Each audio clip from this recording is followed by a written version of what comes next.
નમસ્કાર મિત્રો ration card e KYC ને લઈને સરકારે એક મોટી ગાઈડલાઇન્સ જાહેર કરી છે।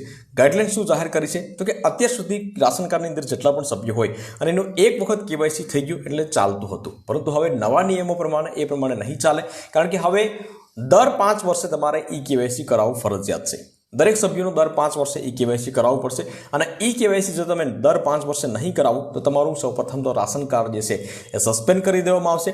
સાથે સાથે તમને જે અનાજ મળતો હશે તો અનાજ પણ તમને નહીં મળે અને બીજી વસ્તુ કે સરકારી યોજનાઓનો લાભ પણ તમને મળવા પાત્ર રહેશે નહીં। તો આવી ઘણી બધી ગાઈડલાઇન્સ જે છે જાહેર કરી છે ગવર્મેન્ટે। બીજી વસ્તુ કે સરકાર જે બાળકોના જે ઈ કેવાયસી જે કરવાના છે તો એના રિલેટેડ પણ સરકારે એક નવી ગાઈડલાઇન્સ જાહેર કરી છે, તો એના વિશે પણ વિગતવાર વાત કરીશું આ વિડીયોના માધ્યમથી। તો વિડીયોને લાસ્ટ સુધી જોતા રહેજો। તો ચાલો શરૂ કરીએ। તો ration card e KYC related અને બાળકોના આધાર કાર્ડ ઈ કેવાયસી રિલેટેડ વિગતવાર વાત કરીશું, જે આપણે નોટિફિકેશન જાહેર કર્યું છે। તો કેન્દ્ર સરકારે રેશન કાર્ડ સંબંધિત એક નવો નિયમ અને મહત્વપૂર્ણ નિયમ જાહેર કર્યો છે, જે અંતર્ગત હવે દરેક રેશન કાર્ડ ધારકે દર 5 વર્ષે ઈ કેવાયસી કરાવવું ફરજિયાત રહેશે। કેન્દ્ર સરકારના ગ્રાહક ખાદ્ય અને જાહેર વિતરણ મંત્રાલય દ્વારા 23 જુલાઈ 2025 બુધવારના દિવસે એક જારી કરેલા નોટિફિકેશન મુજબ આ નવા નિયમોનો મુખ્ય ઉદ્દેશ્યની વાત કરીએ તો રેશન કાર્ડ પ્રણાલીમાં પારદર્શિતા લાવવાનો છે અને ડુપ્લિકેટ્સ કાર્ડ જે છે અથવા તો છેતરપિંડી જે છે એને અટકાવવાનો છે। સરકારનો આશય એ સુનિશ્ચિત કરવાનો છે કે મફત અનાજનો લાભ ફક્ત પાત્રતા ધરાવતા લાભાર્થીઓને જ મળવો જોઈએ। બિનપાત્રતા ધરાવતા લોકો જે આજે કાળી બજાર કરે છે તો એને નાબૂદ કરવાનો છે। હવે નવા નિયમોમાં જે મુખ્ય જોગવાઈઓ છે તો એમાં ટોટલ 5 મુખ્ય જોગવાઈઓ છે, એના વિશે વિગતવાર વાત કરીએ આપણે। તેમાં પહેલી જોગવાઈ આવે છે દર 5 વર્ષે ઈ કેવાયસી કરાવવું ફરજિયાત છે તમારે રેશન કાર્ડની અંદર। તમામ રેશન કાર્ડ ધારકોએ દર 5 વર્ષે પોતાનું ઈ કેવાયસી કરાવવું ફરજિયાત છે।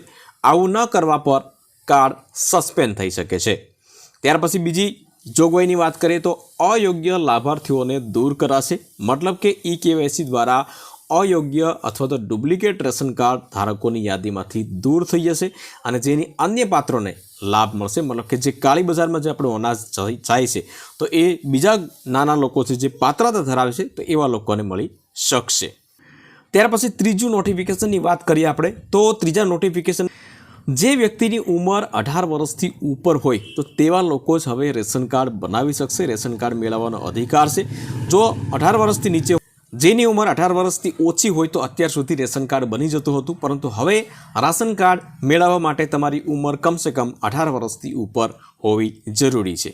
ત્યાર પછી બાળકોના આધાર કાર્ડના કેવાયસીની વાત કરીએ તો 5 વર્ષથી ઓછી ઉંમરના બાળકોના આધાર કાર્ડ જમા કરાવવામાં આવશે અને 5 વર્ષ તમારા પૂરા થઈ જાય, બાળકના વાત કરીએ આપણે, બાળકના 5 વર્ષ પૂરા થઈ જાય તે પછીના 1 વર્ષની અંદર ઈ કેવાયસી કરાવવું તમારે ફરજિયાત રહેશે। મતલબ કે તમારા બાળકો પણ અત્યારે 5મું વર્ષ પૂરું થઈને 6ઠા વર્ષમાં બેઠા હોય તો તમારે ઈ કેવાયસી કરાવી લેવું જરૂરી છે નજીકના જે આધાર સેન્ટર કેન્દ્ર હોય તેમાં।